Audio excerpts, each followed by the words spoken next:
লেখক ও রাজনীতি বিশ্লেষক মহিউদ্দিন আহমেদ বলেছেন যে আওয়ামী লীগকে স্বাভাবিক রাজনৈতিক প্রক্রিয়ায় ফিরতে হলে দেশে কার্যকর নেতৃত্ব তৈরি করতে হবে, কারণ তাদের পুরো নেতৃত্বই এখন বিদেশে। এভাবে বিদেশে বসে রাজনীতি করা কঠিন, এজন্য দেশে নেতৃত্ব লাগবে এবং বর্তমান দেশে যারা রাজনীতি নিয়ন্ত্রণ করছেন তাদের সঙ্গে এক ধরনের সমঝোতা করতে হবে। সেটা হয় কিনা তা দেখার জন্য অপেক্ষা করতে হবে। মানে এটার ইঙ্গিত হলো যে বাইরে বসে আওয়ামী লীগের রাজনীতি করা হচ্ছে, এখন তাদেরকে দেশে আসতে হবে রাজনীতি করতে হইলে, এবং সেই সমঝোতা চলতেছে, এটা ইঙ্গিত বহন করে। সেটাও খুব স্বাভাবিক। আপনি তো দেশের ভিতরে যদি বাইরে বসে রাজনীতি করাই যাইতো, তাহলে তো পৃথিবীর সব দেশের সব রাজনীতিবিদের মাথাগুলা বিদেশ বসেই রাজনীতি করতে পারতো, কিন্তু আলটিমেটলি সেটা হয় না। এখন আওয়ামী লীগের যে রাজনীতিটা এখনো চলমান, সেটা হলো দেশের ভিতরে তার যথেষ্ট প্রিভিলেজ আছে। যদি বলি যে মিডিয়া, আপনি বলবেন মিডিয়া কি আওয়ামী লীগের সাপোর্ট করে? না, অনেক ঘটনা আছে অনেক ঘটনা না ছাপলেও সেটা সাপোর্ট করা। যেমন এই সরকার এসেই বললো কোনো মব হবে না, এখন থেকে সব মব ফুল স্টপ।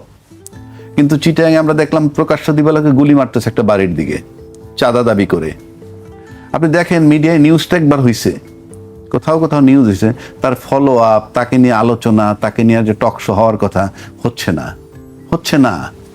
আপনি ভালো করে লক্ষ্য করে দেখবেন। আপনার কাছ থেকে জানতে চাই আমরা। না আলোচনাটা এটার মানে হচ্ছে এই যে মিডিয়ার থেকে যদি আপনি একটা নিউজ আপনি দিলেন, নিউজটা যদি পরে দুই ধরনের নিউজ, একটা হলো যে নিউজ ছাপলেন, পরে আপনাকে আর ফলো আপ করবেন না, আর নিউজ ছাপলেনই না, সেটা আমরা করেছি, নিউজটা করেছি, ওটা করেছেন, না ছাপলে তো ব্ল্যাক আউট করে একদম।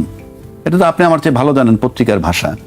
কিন্তু এই যে আলোচনা হচ্ছে না, তার মানে কি? আপনি আস্তে আস্তে দেখবেন যে মব নাই মানে কি? মানুষ জানে কেমনে? মানুষের জানার সূত্র তো মিডিয়া যদি সেটাকে আড়াল করে দেয়, তাহলে তো আপনি আর জানবেন না। এখন আপনি যদি বলেন মিডিয়া কেন, এই প্রশ্ন আপনাকে প্রশ্নও করছি না, উত্তরও চাচ্ছি না, কারণ আমি জানি, আমি আবহাওয়ায় থাকি, এই দেশটা কেমনে চলে, মিডিয়াটা কেমনে চলে, এটা আমাদের ধারণা আছে। এই কারণে আমি আপনাকে প্রশ্নও করি না, উত্তরও চাচ্ছি না। এইবার আসেন, আপনি নিষিদ্ধ করা আছে আওয়ামী লীগ। জানতে চাই আপনার কাছে, আপনি যে ধারণাটা পোষণ করেন সেই ধারণাটা আসলে আমাদের জন্য জানতে পারলে ভালো হতো। না ঠিক আছে, এটা আরেক সময় জানাবো। জি আচ্ছা, নিশ্চয়ই। আওয়ামী লীগের কার্যক্রম নিষিদ্ধ আছে। কে করছে এই কার্যক্রম নিষিদ্ধ? বিগত সরকার, মানে অন্তর্বর্তীকালীন সরকার। কিন্তু তার আপাতত কার্যক্রম, আপনার তো নির্বাচন হয়েই গেছে, এখন অফিস খুইলা দুইটা স্লোগান দেওয়াটাই কার্যক্রম। তো অফিস খুলতে সে এসে নির্বাচন বাতিল চাইবে? কেন চাইবে? তাদের যেটা দরকার সেটা যদি এই সরকার আসার পর পাইতে থাকে, সমস্যাটা কোথায়? জামিন হচ্ছে, কালকে আওয়ামী লীগ সরকার ক্ষমতা আসলে তো সবাই টাকারই জামিন দিত, জামিন তো পাচ্ছে, অফিস তো খোলা হচ্ছে। এখন আপনি যদি অফিস কার্যক্রম নিষিদ্ধ আছে বলে বলতেছেন আমরা এটা চালু করব না, যেহেতু কার্যক্রম নিষিদ্ধ আছে, তাদের বিচার না হওয়া পর্যন্ত অফিস তো খুলতেছে, আপনি দেখেও দেখবেন না। আমি কিন্তু ভাই আওয়ামী লীগের বিরোধিতা, আমি ক্রিটিক্স, একজন আলোচক হিসেবে আলোচনা করতেছি। সমস্ত আওয়ামী লীগ ছেড়ে দিলে আমার কিচ্ছু আসা যায় না। কালকে যদি আওয়ামী লীগ বিএনপি মারামারি করে, আওয়ামী লীগ জামাত মারামারি করে, বিএনপি আওয়ামী লীগ মিল্লা জামাত, আমার কিছু আসা যায় না। আমি একজন আলোচক হিসেবে আলোচনাটা করতেছি। আপনি একদিকে বলতেছেন, সরকার বলতেছেন কি কার্যক্রম নিষিদ্ধ, কিন্তু জামিন পাচ্ছে, অফিস খোলা হচ্ছে। আবার বলা হচ্ছে সরকার বহাল রাখছে বলতেছেন, বিগত সরকার, কিন্তু অ্যাকশনে কিন্তু আর ঠিক উল্টাটা, তালা খুলছে, তারপরে জামিন পাচ্ছে। এগুলো তো সব ভাইটাল ব্যাপার। আমি বলছি না তার আটকায় রাখেন, আজিজ ভাই যেমন বললো যে কোর্ট আটকায় রাখতে পারেন, পারে কি পারে না সেটা আমার বিষয় না। আর রাজনৈতিক বিষয়গুলা এই প্লেন হইতে দেখা যায় না, রাজনৈতিক সিদ্ধান্তগুলো রাজনৈতিকভাবে হয়। ওই যে 1000 কতগুলি মামলা যে ছাড়লো, রাজনৈতিকভাবে একবারে বাতিল করে দিল, এটা দোষ নয়। আমি বলছি রাজনৈতিক বিষয়গুলো রাজনৈতিক সিদ্ধান্তে হয়। কাজে আপনি আজিজ ভাই যে গয়রহ বইলে দিল, কোর্টে যাবে, জামিন দিবে, অমুকে কি খুনের আসামি কিনা, এরকম হাজার লক্ষ লোক 50 বছরে ধরছে আর ছাড়ছে, ওই জায়গায় খুন হয়েছে ডাউট করে ধরে নিচ্ছে। এখন আপনি হাসিনার বেলায়, পলিটিক্যাল লিডারের বেলায় আমরা একভাবে বলি, আপনি ধরবেন কিভাবে? আমি সাপোর্ট করতেছি না, কিন্তু ওই গয়রহ তো প্লেন মিনিং না, এগুলো রাজনৈতিক বিষয়গুলো, রাজনৈতিক সিদ্ধান্ত। এখন আসেন সরকার শান্তিপূর্ণ থেকে, সরকার চায় কিন্তু শান্তিপূর্ণ থাকতে। কারণ আপনি যদি আওয়ামী লীগের যে কাজগুলো যে বুঝাই তো যায় ফেভার হচ্ছে, ফেভার না হইলে আপনার আওয়ামী লীগের তালা খোলে কেমনে অফিসের, আবার তারা জামিন পাচ্ছে, তাহলে টু সাম এক্সটেন্ট ফেভার হচ্ছে যেভাবেই হোক। আচ্ছা, এখন আসেন শান্তিপূর্ণ থাকতে হবে সরকারকে। কারণ আপনি যদি সরকার টালমাটাল অবস্থায় চলে যায় তাহলে তো স্মুথলি কাজগুলো করতে পারবেন। আপনি দেখেন নির্বাচনের কিছুদিন আগে থেকে, বিশেষ করে তারেক রহমান সাহেব আসার পর থেকেই কিন্তু আওয়ামী লীগের যে খণ্ড খণ্ড ঝটিকা মিছিল টিছিল হইতো তা নাই, এবং এখন তো নাই। কারণ কি? ইট ইজ এনশিওর যে কিপ সাইলেন্ট, দেখা যাক কি করা যায়। কারণ নির্বাচনের আগেও প্রতিশ্রুতি দেওয়া হয়েছে, আমরা ক্ষমতায় গেলে আপনাদেরকে দেখব, আপনাদের বিষয়গুলো আমরা দেখব, বলা হয়েছে। তা বলা হইলে আর সরকারকে শান্তিপূর্ণ থাকতে হবে, আর শান্তিপূর্ণ থাকতে হলে শান্তিপূর্ণ ভাষণ, শান্তিপূর্ণ বক্তব্য দিতে হবে। যেমন ধরেন কি বলে, নাহিদ সাহেবরা 6টা সিট পাইছে, তাদেরকে দিয়ে আমরা আশা করি সামনে আরও বেশি সিট পাবে, একসময় সরকার গঠন করবে, এটাও আমরা প্রত্যাশা করি। এই যে অনুপ্রেরণামূলক বক্তব্য, এটা কিন্তু ভালো জিনিসটা ভালো, কিন্তু এইগুলি বলে যদি শান্তিপূর্ণ না থাকে, এই কাজগুলো আমার করা কঠিন হবে, এই কাজগুলো কঠিন হবে। আপনি ভালো করে লক্ষ্য করে দেখেন যে আওয়ামী লীগ যদি পর্যায়ক্রমে সব লোক ছাড়া পেয়ে যায়, হ্যাঁ, আওয়ামী লীগের সবচেয়ে বড় শত্রু কারা? এনসিপি। তো যখনই তারা মাঠে পাবে, আসবে এবং হবে, তখন তো একটা শত্রুপক্ষ থাকবে, তাদের সাথে তাদের অবস্থানটা কি হবে? এর মানেই না আমি সিদ্ধান্ত যারা জানে, কিন্তু প্রশ্ন হচ্ছে যে এইটা যদি মাঠে ব্যাপকভাবে বের হয়ে চলে আসে তাহলে কি দাঁড়াবে রেজাল্টটা? আওয়ামী লীগের শত্রুপক্ষে এনসিপি, কোনো ডাউট নাই এতে। শুধু এককভাবে এনসিপি নাকি অন্য কোনো আরো দল আছে? আর কোনো দল এই মুহূর্তে তার শত্রু নাই। আর জামাত তো তাদের সবসময় তারা শত্রু বলে। অন্য কোনো দল নাই কেন? তারা একবার বলছে আন্দোলনে ছিলাম, আবার একটা সময় বলছে আমরা আন্দোলনে নাই। এবং রাষ্ট্রপতি সম্প্রতি ক্লিয়ার করে দিছে যে আমাকে টিকিয়ে রাখছে, আমি সাংবিধানিক ধারাবাহিকতা বজায় রাখার জন্য যারা আমাকে হেল্প করছে সেটা হলো বিএনপি এবং আর্মি। তার মানে বিএনপির ব্যাপারে সে ক্লিয়ার করে দিল যে জুলাই আন্দোলনের সাথে তারা সক্রিয় না, সোজা হিসাব। তাহলে একমাত্র শত্রু এনসিপি আমার বিবেচনায়, এবং রাষ্ট্রপতি সেটা এস্টাবলিশ করে দিলেন।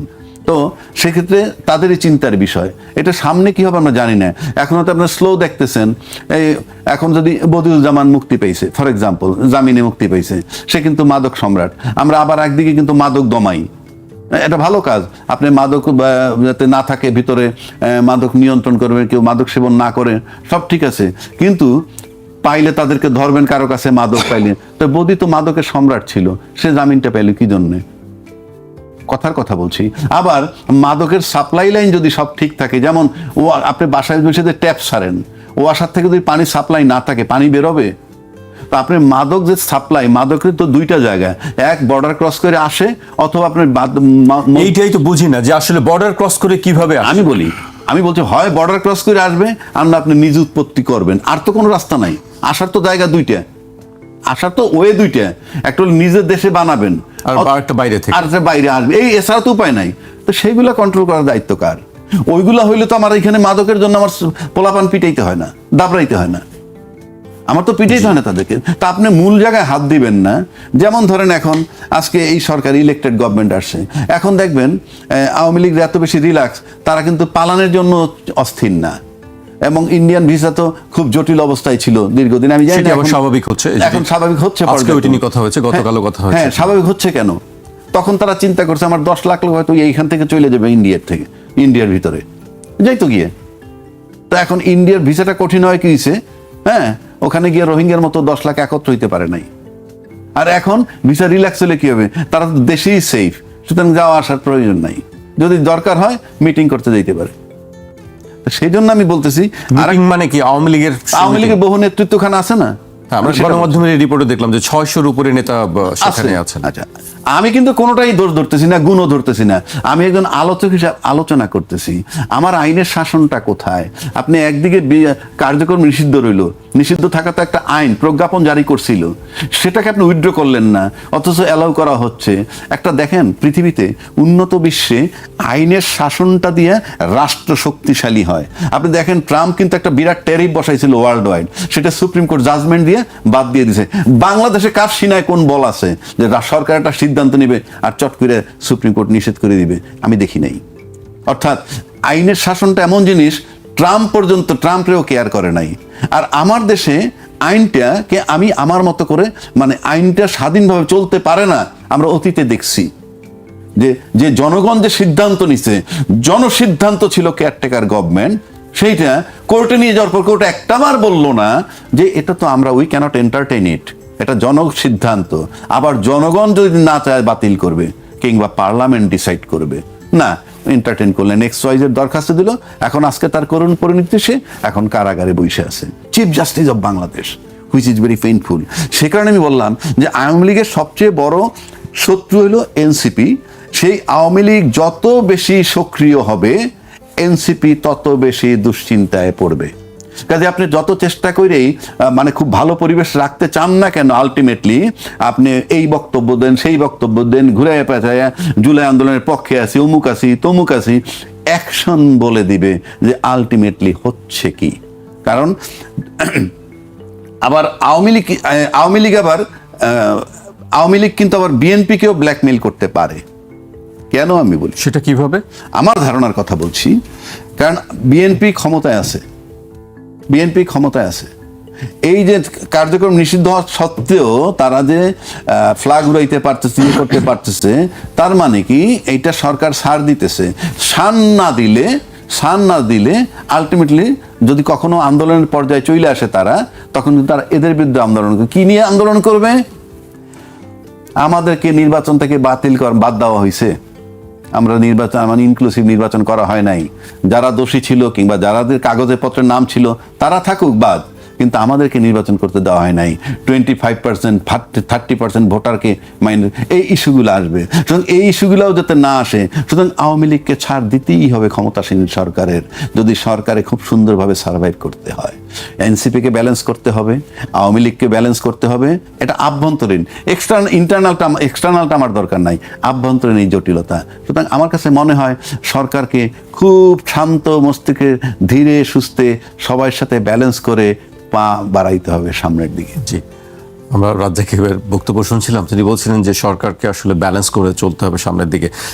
আমি এই প্রসঙ্গে একটি আবার উল্লেখ করতে চাই, রাজনীতি বিশ্লেষক মহিউদ্দিন আহমেদ যে বক্তব্য তিনি দিয়েছেন এই গণমাধ্যমটিতে, আমি সেটি, দেশে আওয়ামী লীগের একটি সমর্থক গোষ্ঠী রয়েছে, ভোটে অংশ নিতে দল থেকে আহ্বান থাকলেও অনেকেই ভোট দিয়েছেন, বিভিন্ন জায়গায় প্রার্থীদের সঙ্গে সমঝোতার ভিত্তিতে ভোট দিয়েছেন। যাদের ভোট দিয়েছেন তাদের পক্ষ থেকে কিছুটা সহানুভূতি প্রত্যাশা করাটা অস্বাভাবিক নয়। এটা তো আমি বললাম আগে যে সমঝোতার কথা তিনি বলছেন যে প্রার্থীদের সঙ্গে তাদের বিএনপি এবং জামাতের প্রার্থীরা বিভিন্নভাবে এই ভোটারদেরকে, আওয়ামী ভোটারদেরকে অ্যালুর করার চেষ্টা করেছে, যার ফলে সব কিন্তু একদিকে ভোট দেয় নাই। আওয়ামী লীগেররা সব বিএনপিকেও দেয় নাই, সব জামাতকেও দেয় নাই।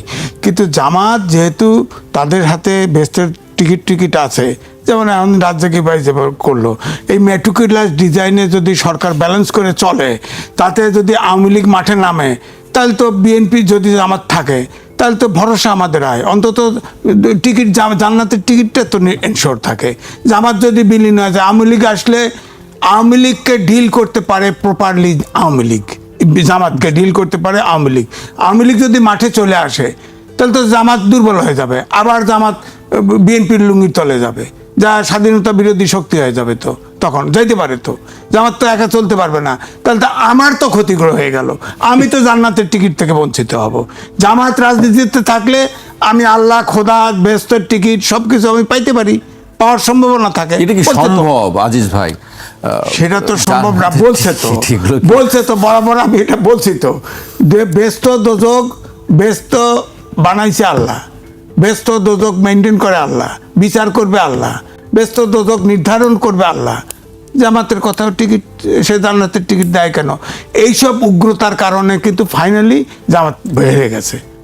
আমি দেখেন তাদের যে তাফালিং শেষে টাকা পয়সা দেওয়া, জান্নাতের টিকিট র্যাম্পেন্ট করা, সূর্য মাথার কাছে তাক দেখলে থেমে যায়, এরকম সব বক্তৃতা দেওয়াতে মানুষ ভাবছে এই জামাতকে ভোট দিয়ে যদি যায় তাহলে আবার আফগানিস্তানে যা ভ্রমণ করে আসছে 11 দলের একজন, আবার আফগানিস্তানের 2 জন এসে ভিজিট করে গেছে বাংলাদেশে, একজন অফিসিয়ালি আর একজন আনঅফিসিয়ালি ভিজিট করে গেছে। তখন কিন্তু মানুষের ভিতরে একটা আতঙ্ক তৈরি হয়ে গেছে, যে কারণ আফগানিস্তানের সম্প্রতি আইনও হয়েছে। সামনের রাজনীতির মেরুকরণটা কিভাবে দেখছেন? রাজ্যকে একটু বিষয়টা হচ্ছে, আমি যেটা বলছিলাম যে হ্যাঁ, বিএনপি আসলে যেটা সরলভাবে চিন্তা করতেছেন, আওয়ামী লীগ যদি মাঠে আসে এত সরল রাজনীতি থাকবে না, রাজনীতি অবশ্যই কমপ্লেক্স হবে। কারণ ধরেন আওয়ামী লীগ সক্রিয় হলো, কথার কথায় তাকে অ্যালাউ করলেন, সক্রিয় হলো, এখন ধরেন অফিস কিছু খুলছে, বেলও জামিন পাইছে, হয়তো এই জামিনের যেগুলো পাইছে এগুলোর ক্ষেত্রে আমার ডিফেন্স আছে, আমি যদিও লয়ার না, কারণ মেরিট নাই, কারণ যারে ভরে তারে নিয়ে অন্তর্বর্তীকালীন সরকার জেলে ঢুকাই দিছে, জেলে ঢুকাইছে, আর কোনো হিয়ারিং নাই, কোনো বেলও নাই, কিছু নাই, পড়ে থাক জেলখানা তো ভর্তি, জায়গা নাই। আপনি বলেন তো মোস্তাকের সময় জেলখানা ভর্তি ছিল, আর এবারে ভর্তি, অন্তর্বর্তীকালীন সরকার কয়েকজন লুটতরাজ করছে আর মানুষ ধরে ধরে জেলখানায় ঢুকেছে। এখন তো দুদকের ভিতরে ইউনূস সহ অধিকাংশ উপদেষ্টার বিরুদ্ধে অভিযোগ পড়ছে, এগুলো বিচার করতে হবে না? এগুলো ফৌজদারি অপরাধ না? টাকা লুট করছে, টাকা পাচার করছে, এই অভিযোগের কি হবে আসলে ভবিষ্যৎ? এটা বিচার হতে হবে। বিচার যদি না করে বিএনপি, আমরা বিরোধিতা করব, কারণ আইনের শাসন তো বলা হয়েছে, আইনের শাসন। আমার কথা হলো কোর্ট নিরপেক্ষভাবে ফাংশন করছে কিনা। ধরেন ডক্টর মোহাম্মদ ইউনূস, এটা অনেকেই জানে না, আমি জানছি, সর্বশেষ যিনি রাষ্ট্রপতি, যিনি তার সময় ট্রাম্প শেষ হয় তখন 3 মাস তিনি নিরাপত্তা পান এবং দায়মুক্তি পান এবং SSF নিরাপত্তা পান। ডক্টর মোহাম্মদ ইউনূস তল দিয়ে করে ফেলাইছে, 1 বছরের জন্য তার নিরাপত্তা নিয়েছে, SSF তার বিরুদ্ধে অভিযোগ পড়ছে, বিচার করবেন না আপনি? এই যে আদেশ দিয়ে যে করলো, এটা তো অবৈধ। প্রেসিডেন্ট অনেক আদেশ প্রেসিডেন্ট জানে না, প্রেসিডেন্ট ছাড়া আদেশ দিলেন আপনি কেমনে? আপনি তো সাংবিধানিক সরকার, 106 অনুচ্ছেদ অনুযায়ী রেফারেন্স নিয়ে 148 অনুচ্ছেদ অনুযায়ী ওত নিয়েছেন সংবিধান সম্মত রাখার জন্য। সংবিধানের বাইরে যাওয়ার আপনার এই সরকারের, অন্তর্বর্তীকালীন সরকারের কোনো ম্যান্ডেটই ছিল না, কোনো স্কোপই ছিল না, অথচ আদেশ ফাদেশ বহুত কিছু দিছে, রাষ্ট্রপতি জানে না। হ্যাঁ, হয়তো বলে যে এইটা গোপন কথা ফাঁস করলো কেন প্রেসিডেন্ট? আরে ভাই, আমি তো বুকিত জনগণ হয়েছে, প্রেসিডেন্টের ঘরের ভিতরে গিয়ে তার PR সেকশন তিনজনকে উড্ড করে নিয়ে গেছে। 18 বছরে একদিনের জন্যে আপনার ডক্টর মোহাম্মদ ইউনূস প্রেসিডেন্টের সাথে দেখা করে নেই, এটা সাংবিধানিক বাধ্যবাধকতা। ও চুক্তি করছে, গোপন চুক্তি, সেটা ইনফর্ম করবে না প্রেসিডেন্টকে?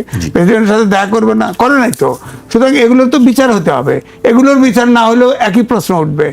আপনি ধরেন বিএনপি সরকার আওয়ামী লীগের সাথে খাতির করলো, আওয়ামী লীগকে স্পেস দিলে ধরেন একটা রাজনৈতিক শক্তির ডিফেন্সিভে পড়লো, কথার কথায় আপনাকে তো একসময় ডিফেন্সিভে ফেলে দিবে।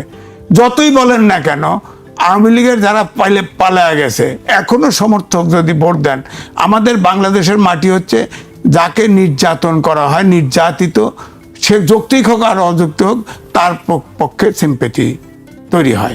ধরেন প্রধান বিচারপতি খায়রুল হক, আমি তো তার যে জাজমেন্ট, ওই যে তত্ত্বাবধায়ক সরকার বাতিল করছে, সে শর্ট জাজমেন্টে একটা দিছে, পূর্ণাঙ্গ জাজমেন্টে কত মাস পরে আর একটা দিছে, সে তো ক্রাইসিস তৈরি করছে, তার তো জেলখানায় থাকাই উচিত, বিচার হওয়া উচিত, সে তো দেশটারে আউলায় দিছে সে। জি, MA আজিজ ভাইয়ের কাছ থেকে আমরা বেশ কিছু কথা শুনছিলাম রাষ্ট্রপতির বিষয় নিয়ে, প্রধান উপদেষ্টার বিষয় নিয়ে। আপনার বক্তব্য কি আসলে এই বিষয়ে?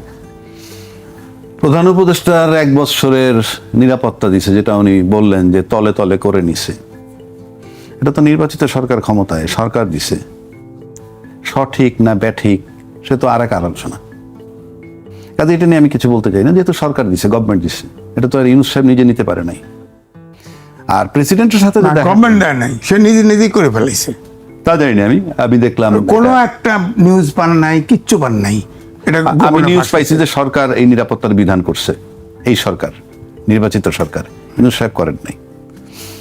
তো যাই হোক, এটা নিয়ে আমার কাছে এটা বড় ইস্যু না। ওনাকে নিরাপত্তা দিলে, বরং নিরাপত্তা দিলে আরো সুবিধা। তাহলে যদি আপনি বিচার করতে চান আটকাইতে, নিরাপত্তা বলয়ের মধ্যে সে আটক আছে। যদি এই নিরাপত্তা বলয় না থাকতো তাহলে তো মুক্ত থাকে, এখন তো নিরাপত্তা বলয়ের মধ্যে আটক আছে। কিন্তু যে অভিযোগের কথা বলা হচ্ছে, যে দুদকে যে অভিযোগগুলো আছে, সেগুলো যদি অভিযোগ হয়, ভেরিফাই করে পায়, অ্যাকশন নেই, এনে বাধা নাই তো, কোনো কেউ বাধা দিবে না তো। বাট আমাদের দেশে হয় কিনা সেটা অন্য কথা। একটু আগে তো আমি বলছি, আইনের সুশাসন রাষ্ট্রকে শক্তিশালী করে। রাষ্ট্র দুর্বল হওয়ার অন্যতম কারণ আইনের শাসন নাই। ভেরি সিম্পল, যে যত কথা বলেন, বাংলাদেশে আইনের শাসনটা আপনি কোথায় দেখছেন? আইনের শাসন আছে, XYZ দুই পক্ষ লড়াই করতেছে। আপনি একই বাংলাদেশে কারো মৃত্যুদণ্ড হয়, আরেকজনের হয় নাই বিধায় আবার রিভিউ করে তার খালাস হয়ে যায়, সেম ফুটিংয়েই ছিল আসামি। কথার কথা বলছি, ওই নজিরটাই নাও তাকে মৃত্যুদণ্ড দিতে পারতো, কিংবা এর খালাস যদি এখন দেয় তাহলে পিছনে যে ইনজাস্টিস আছে সেটাও প্রমাণিত হয়।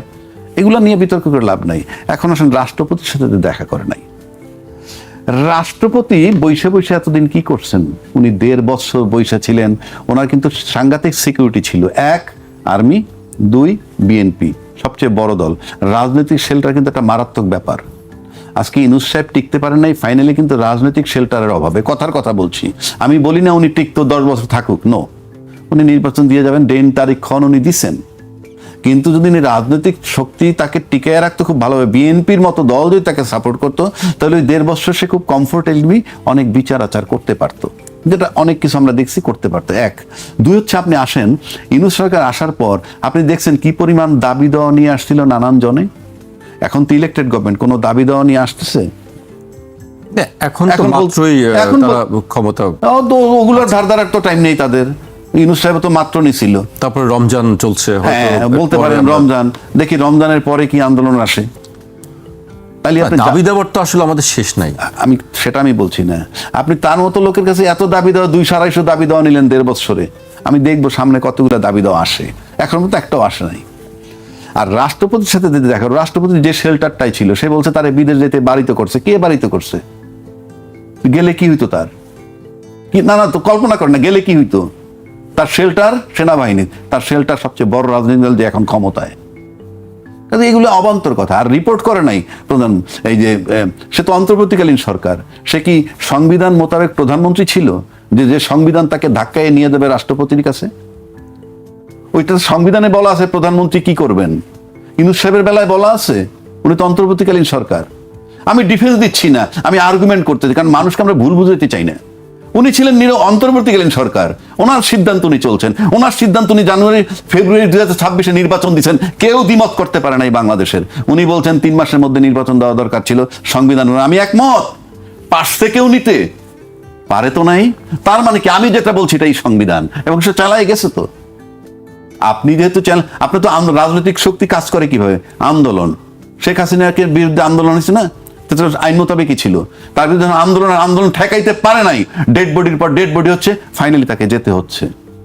তা আপনি ইউনূস সরকার যে 2026 ফেব্রুয়ারি নির্বাচন দিল, যে সংবিধানের কথা বলা ওই সংবিধান মোতাবেক না, কেন আদায় করতে পারেন নাই রাজনীতিবিদরা? কারণ কাচুমাচু খাচ্ছিল, একটা নির্বাচন চাই। কারণ মেজর হাফিজ সাহেব ক্লিয়ার করে দিচ্ছেন যে আমরা গণভোট মেনে নিছি, তা না হলে নির্বাচন হইতো না। তার মানে শুধু স্বপ্ন হয়েছিল নির্বাচন নেয়ার জন্য। পুরা ইউনূস সাহেব যদি তার অবৈধ, পুরো অবৈধ বিষয়টা মেনে নিচ্ছে, আমার একটা নির্বাচন দিয়ে তুমি চলে যাও। একটা অবৈধ সরকার নির্বাচন দিয়ে গেছে, নির্বাচনটা বৈধ হয়ে গেছে, মানে তার সমস্ত কর্মকাণ্ড অবৈধ। যত লোক আটকে রাখছে অবৈধ, জেলে পুরে রাখছে অবৈধ, আওয়ামী লীগের নিষেধ করে রাখছে সব, খালি নির্বাচনটুক বৈধ হয়েছে। কি হিসাবে? কোন প্রক্রিয়ায়? ইয়েস, বৈধ করতে পারেন জোরে, গায়ের জোরে করে ফেললাম, কিচ্ছু করার নেই। কারণ 2/3, আমি কিন্তু বারবার বলছি, আমি আলোচনা করছি, ডিবেট করতেছি। এই সংসদ তারা বসুক, যেমনে খুশি এমনি চালাক, আমার কথায় কিছু আসে যায় না, ওভাবেই চলবে। কিন্তু আমি আমার ডিবেটটা করে যাচ্ছি। রাষ্ট্রপতির সাথে সে দেখা করবে কেন? কি কারণে? সে তো ওই সংবিধান মোতাবেক না। 2, রাষ্ট্রপতি তার অতিবাদ দিল কেন? এত যখন উনি বলছে সংবিধানের জন্য আমি মরিয়া, আমি জীবন দিতে প্রস্তুত, ওই ইন্টারভিউতে বলছে, কালের কন্ট্রি, আমি জীবন দিতে প্রস্তুত ছিলাম। তো সংবিধান রক্ষা করার জন্য আপনি এত মরিয়া, তাহলে ওত দিলেন কেন? তাকে ওত দিলেন কেন? আচ্ছা দিলেন ওত, ভাই মাইনে নিলাম। 3 মাস পরে নির্বাচন দেওয়ার কথা, 3 মাসের মধ্যে কোনো কিছুই জানতে চাইলেন না যে আপনি তো সংবিধান মোতাবেক প্রধানমন্ত্রী, সরকার, আপনি নির্বাচনটা দিচ্ছেন না কেন? একটা বিবৃতিও তো দেন নাই। আপনার শেল্টার তো ছিল, একদিকে আর্মি আর একদিকে সবচেয়ে বড় ক্ষমতাসীন দল, আপনি নিজে বলছেন, আপনি এই বিবৃতিটা দেন নাই কেন? সুতরাং আপনার সাথে সে সাক্ষাৎ করবে কেন? 3 নম্বর যদি আপনি আসেন যে আপনি সংবিধান রাখার জন্য একেবারে মরিয়া, জীবন দেওয়ার জন্য প্রস্তুত। আপনার ওখানে আপনার সম্ভবত 11ই জুন 2024 অর্থাৎ 11 তারিখের পত্রিকা আসে, 10 তারিখে দরবার হল থেকে বঙ্গবন্ধুর ছবি সরানো হয়েছে। সংবিধানের 4-এর ক মোতাবেক ছবি থাকাটা ম্যান্ডেটরি ছিল। হ্যাঁ, আপনি কোথায় জীবন দিছেন? আপনি তো সংবিধান ভায়োলেট করতেছেন বঙ্গভবনে বৈশে বৈশে। বঙ্গবন্ধুর ছবি আপনি ঝুলান নাই, আপনি নিজেই তো সংবিধান ভায়োলেট করতেছেন। সুতরাং সংবিধান ভায়োলেশনের জন্য তো আপনার বিরুদ্ধে অ্যাকশন হইতে পারে। আপনি যে সংবিধানের কথা বলতেছেন বারে বারে, সবাই খালি সংবিধানের দোহাই দেন, কেউ সংবিধানের মধ্যে নাই। সংবিধানের মধ্যে থাকলে, আমি আবারও বলছি, 2026-এর নির্বাচন এই যে সংবিধানের কথা বলে সেখানে নাই। সুতরাং ইউনূস সাহেব তার সাথে দেখা করবে কেন? আর ওনার বিদেশ যাওয়া বন্ধ করছে কে? আপনি এখন স্টেটমেন্ট বানাইলে তো হবেন না। উনি যদি এইটা ভাইবে যদি যাইয়া থাকেন যে আমি বঙ্গবন্ধু একবার বের হয়ে গেলে আর বসতে না পারি, সেটাও তো হইতে পারে। সুতরাং আপনি এগুলা বলে তো লাভ নাই। জি।